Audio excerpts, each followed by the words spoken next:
everyone, and welcome back to the Wisdom by Harry YouTube channel. My name is Harry. And I'm Mary. We're so excited to have you here today for another fascinating episode. Okay, let's unpack this.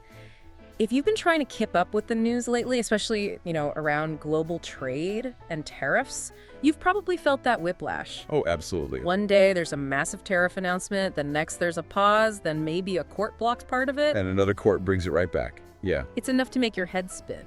It really is. Tariffs, which honestly used to feel like a pretty niche topic for economists and trade lawyers, maybe arguing in conference rooms. Right.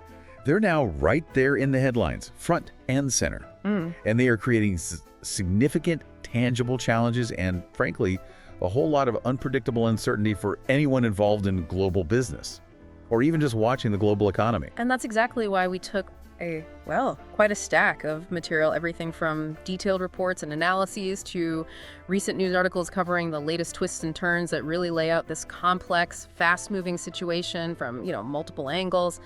Our mission in this deep dive is really to help you cut through the noise, get to the core of what's happening, and unpack this increasingly complex picture. Yeah. We want to pull out the most important insights, understand the real on-the-ground challenges companies are grappling with, look at the ripple effects across economies and financial markets, and maybe see where things might potentially be heading. Let's dive right into the current tariff landscape then, because the sources paint a pretty striking picture. They suggest we're operating in an environment arguably at a level of tariff friction not seen in nearly a century for many companies heavily involved in global trade. That's a key takeaway from the material, definitely. The scale of recent U.S. tariff actions is significant, and the sequence has been quite rapid. It really kicked off with a broad announcement on April 2nd. Okay. That included a baseline 10% tariff on most imports globally. But on top of that, there were additional country-specific tariffs announced.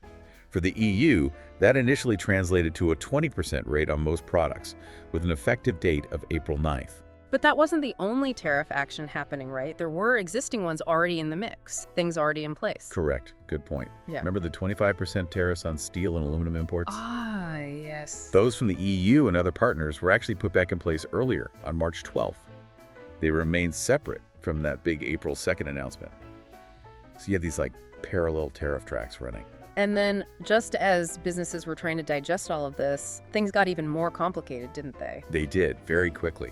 Just a week after the April 2nd announcement, on April 9th, a 90-day pause was announced for most of those country-specific tariffs. Okay, a pause. Which effectively brought the EU rate back down to the baseline 10% for that period. Oh. However, the sources make sure to note that tariffs on China were not paused. They were actually increased significantly to 145%. Wow. And those existing 25% steel and aluminum tariffs, they stayed put. So a pause for some, a big increase for others, and some just unchanged. Talk about needing a scorecard just to keep up.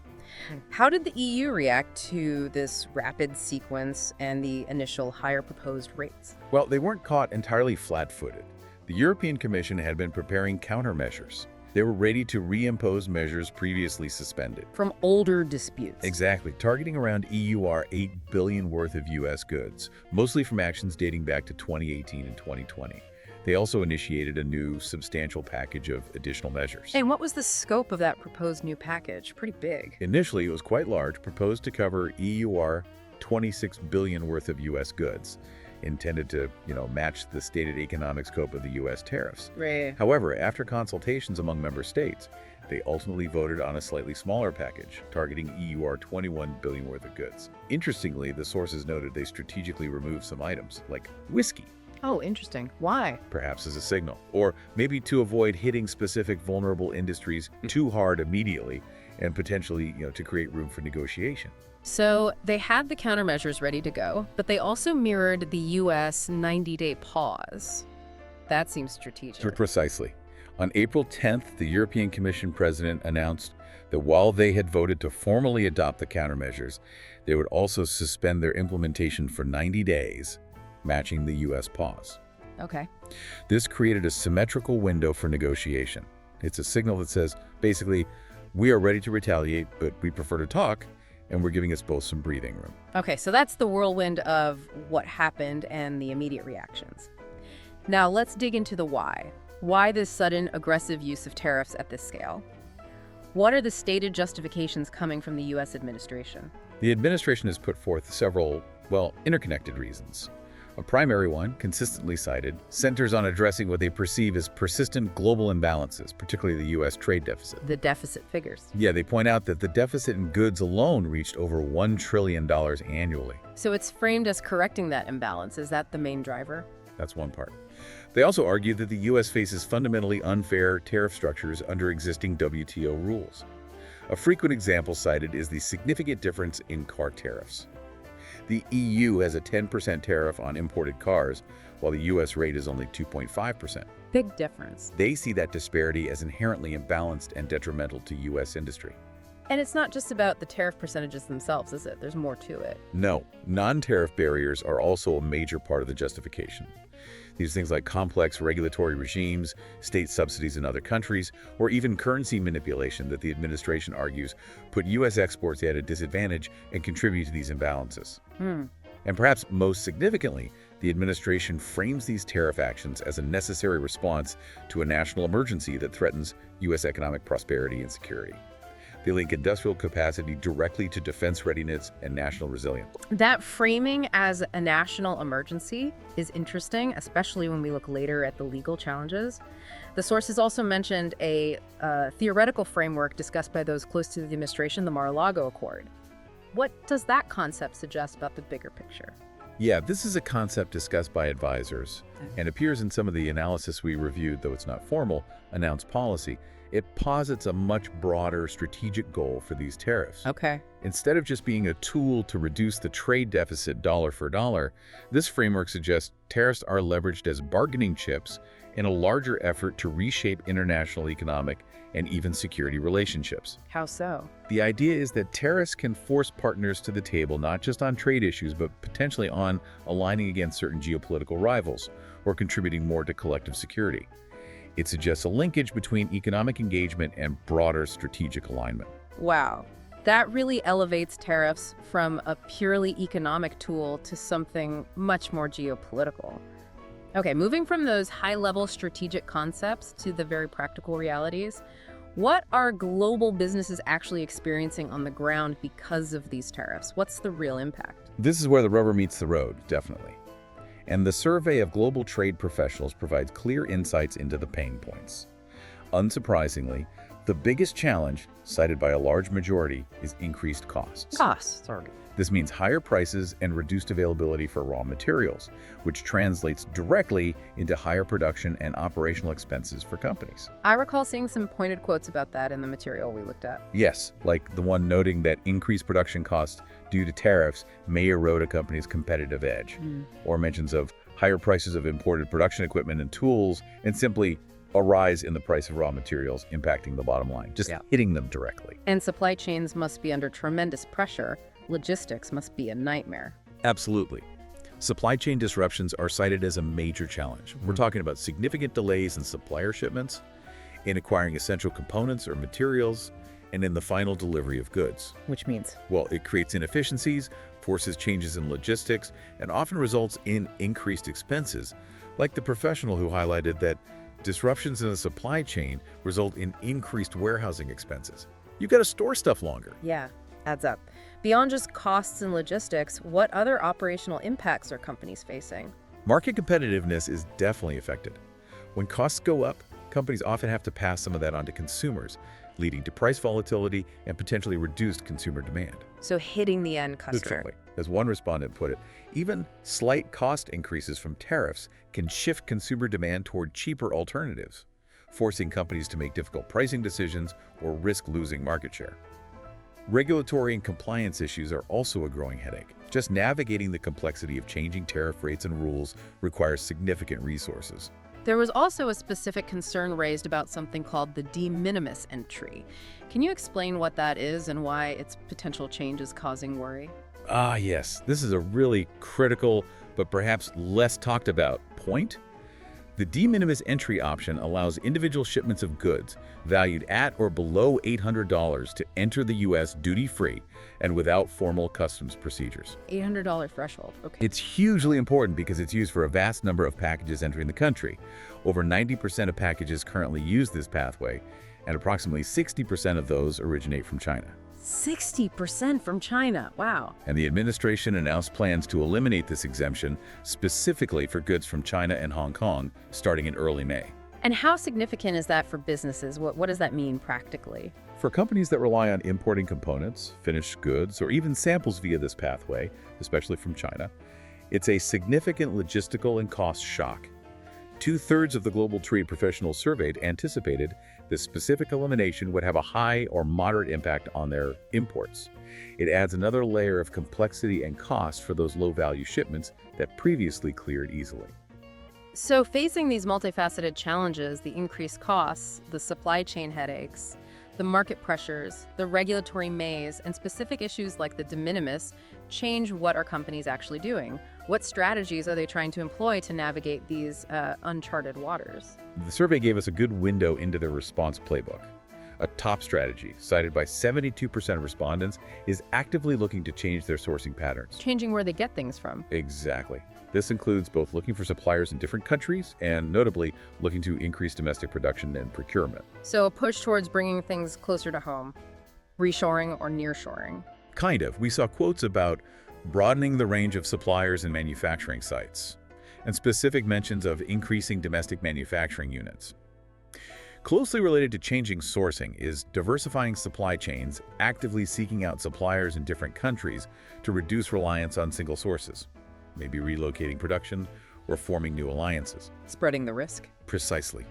As one professional noted, they are restructuring supply chains to make use of more efficient shipping routes, which might involve moving manufacturing locations altogether. What other tactics are they employing? What else is in the toolkit? Renegotiating contracts with suppliers is another common strategy, cited by 52% of companies. They're trying to secure better terms, negotiate bulk purchases, or establish fixed-price contracts to absorb some of the tariff hit upstream. Trying to push the cost back up the chain. Or at least share it. And nearly half, 49%, are considering or already engaged in front-loading inventory, essentially buying and stocking up on goods or components before anticipated new tariffs hit. That sounds like a short-term fix, though. It could create its own problems down the line, couldn't it? It is, and the sources note that. It requires significant capital and warehousing space, and it only works until that banked inventory runs out or conditions change again. Which brings us to the increasing reliance on technology. Technology solutions. How are they helping manage this complexity? Definitely. The survey highlighted significant use or consideration of technology.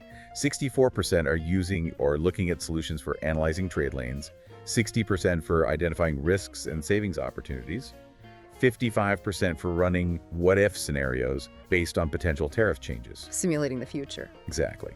And 51% for mapping out their complex supply chains. Over 90% of respondents are using or considering these tech solutions as essential tools to model, predict, and react to the volatility. Are there any more specialized strategies companies are exploring, things a bit more technical? Yes. Others mentioned exploring options like origin engineering, cited by 44%, strategically altering the manufacturing process or sourcing of components to change a product's country of origin, and thus its tariff rate. Clever. Classification engineering, mentioned by 39%, involves carefully reviewing and potentially changing the customs classification of goods to find lower tariff rates. Utilizing foreign trade zones in the U.S., cited by 34%, which allow goods to enter duty-free until they enter domestic commerce, is also being explored. And 35% are even considering outright nearshoring or moving manufacturing back to the U.S. It sounds like a full toolkit is needed, but also maybe a recognition that some impacts might just be unavoidable. Exactly. Yeah. The sources conveyed a real sense that companies feel they're in uncharted waters.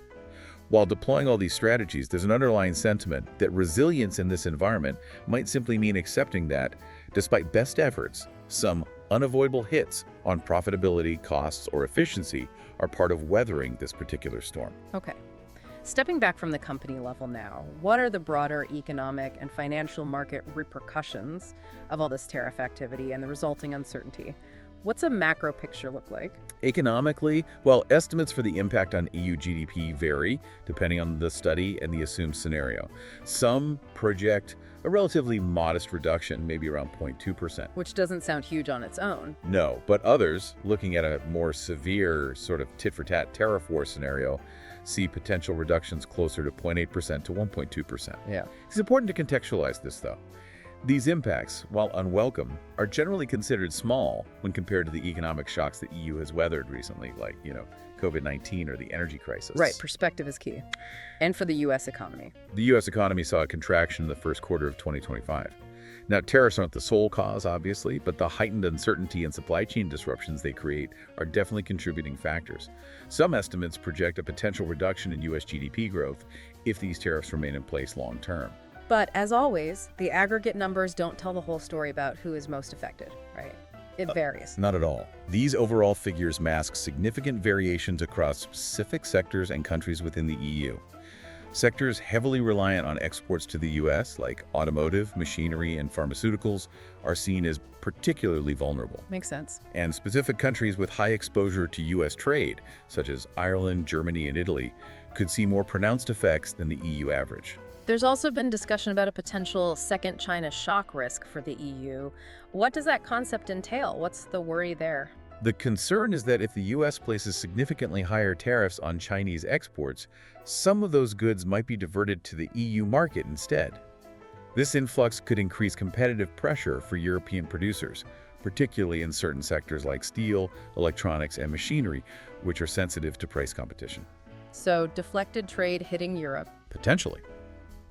However, some analysis in the sources suggests this risk might be exaggerated for most product categories, arguing that existing comparative advantages in trade relationships mean a flood of Chinese goods isn't guaranteed across the board. So it's a recognized risk, but with differing views on its likely severity. Are there employment impacts projected from all this? Job losses? Yes, tied to the potential export contractions. Estimates suggest potential job losses, though the figures vary depending on the sector's labor intensity. Some analysis puts it in the range of maybe 8,000 to 10,000 jobs potentially lost per EUR, 1 billion reduction in exports. And some initial analysis pointed to a potential small rise in unemployment in countries like Germany and Ireland as a result of already implemented tariffs. Let's shift focus to financial markets. How have they been reacting to this kind of policy volatility? Must be jumpy. We've definitely seen increased volatility reflected in financial markets. Market indices have reacted sharply to key tariff announcements and subsequent reversals or pauses. We saw observations in the material about volatility indices, VSTOXX for Europe, spiking after major tariff news, reflecting heightened investor anxiety. And the currency dynamics mentioned in the sources are quite unusual, aren't they? The dollar's behavior. They are, and this is a really interesting point. Normally, in times of global uncertainty or rising protectionism, you might expect the US dollar to strengthen as a flight to safety currency. Right, the usual playbook. But in this specific environment, the dollar has shown a tendency to weaken simultaneously with stock prices after tariff announcements. This behavior is contrary to its traditional role. Some forecasts even suggest potential significant dollar depreciation, perhaps as much as 25–30% over time if this trade environment persists. Which complicates things globally. Absolutely. For the ECB, for example, a weaker dollar could potentially offset some EU export concerns to the US, but it also affects our monetary policy calculations regarding inflation. What about bond markets and concerns around sovereign risk, particularly for European countries? Is that a worry? Bond markets have also shown volatility. Treasury yields in the US have reacted to tariff developments, intertwined with fiscal concerns and inflation fears. For less fiscally strong EU member states, there's potential for sovereign risk premiums to widen, essentially. The cost of borrowing for their governments could increase. So higher borrowing costs. Yes. Analysis suggests that sovereign risk premiums do tend to widen after major geopolitical risk events like trade conflicts, potentially limiting these countries' ability to use fiscal stimulus if the economy slows. And how exposed are the banking sectors to all of this? Are banks feeling the heat? Rating agencies are anticipating a negative impact on the asset quality of European banks, particularly those with significant lending exposure to companies in the most affected sectors like chemicals, pharmaceuticals, metals, and auto. Makes sense if their borrowers are struggling. Exactly. Analysis in the sources indicated that this exposure varies significantly across banks, with loans to these vulnerable sectors representing anywhere up to 4.5% of total loans for some institutions. So we have economic impacts, market volatility, and layered on top of all of that, this swirling uncertainty fed by policy shifts and now legal challenges. That uncertainty is perhaps the most insidious impact. It's described in the sources as a hidden but powerful drag on the economy, almost like an uncertainty tax. It makes businesses hesitant to invest, delays hiring decisions, and can dampen consumer confidence, even if the immediate tariff rate isn't hitting them directly. And the court challenges have certainly amplified that uncertainty, haven't they? That back and forth. They absolutely have. There was a significant development when a U.S. court, the Court of International Trade, initially struck down some of the recent tariffs announced on April 2nd. The court's reasoning was important. What was the core issue? They found the administration's use of the International Emergency Economic Powers Act, or IEPA, to justify these tariffs, particularly those based on addressing the trade deficit, exceeded the president's authority. They argued the actions weren't sufficiently tailored to address the specific national emergency declared. But that decision didn't stand for long, did it? No, it was quickly appealed, and an appeals court temporarily reinstated those tariffs while they review the case. This legal back and forth creates yet another layer of confusion and volatility. Even if the tariffs are currently paused for many partners, the fact that they are legally contested and subject to judicial review adds to the instability businesses have to navigate. And despite these legal challenges or temporary pauses, the administration's underlying commitment to this policy approach seems, well, pretty clear. That's the message coming from senior officials, yes. Yeah. Even with the court challenges and the pauses, they've indicated they will find another way to achieve their policy goals. This suggests they could explore using other legal authorities, like Section 232, which relates to national security, or Section 301, which targets unfair trade practices, or even pursuing legislative avenues. So the stated commitment to these trade actions remains, regardless of the current legal or temporary status. I saw an interesting acronym used in some of the market analysis in the sources, TACO, standing for Trump Always Chickens Out. It was used to describe this pattern of announcing very steep tariffs and then subsequently postponing or adjusting them. How did the administration respond to that characterization? It was noted as a characterization used by some observers in market commentary, pointing to that pattern of bold announcements, followed by periods of adjustment or negotiation. When asked about that specific framing, the administration characterized it differently, calling it negotiation. Negotiation versus something else. Right. It highlights the differing interpretations of this policy approach. Is it a calculated negotiation tactic, or is it a sign of policy uncertainty, or maybe both? Okay. Turning specifically to the EU's strategic response and thinking about the path forward, what are the key challenges and maybe even opportunities for Europe in this environment? The EU is definitely in a challenging position, navigating these trade tensions while also needing to look for ways to strengthen its own economic resilience. The European Central Bank, for instance, is in a delicate balancing act. How so? They need to consider how to potentially cushion the economic impact of these trade frictions, perhaps through monetary policy actions like interest rate cuts, as we saw recently. But they also need to remain vigilant about inflation, which could be affected by higher import costs due to tariffs, and potentially even retaliatory tariffs if the pauses end. Key. It creates a difficult trade-off, especially if the situation were to lead to stagflationary pressures, slow growth and rising inflation. And is there a strategic push for the EU to strengthen the euro's international standing in response to this global volatility, maybe reduce reliance on the dollar? Yes, this environment is being framed by some in the EU as an opportunity to enhance Europe's economic sovereignty. We saw a quote, for example, from ECB President Christine Lagarde about this moment being an opportunity for the EU to take better control of our destiny and a step towards independence. Strong words. What might that look like?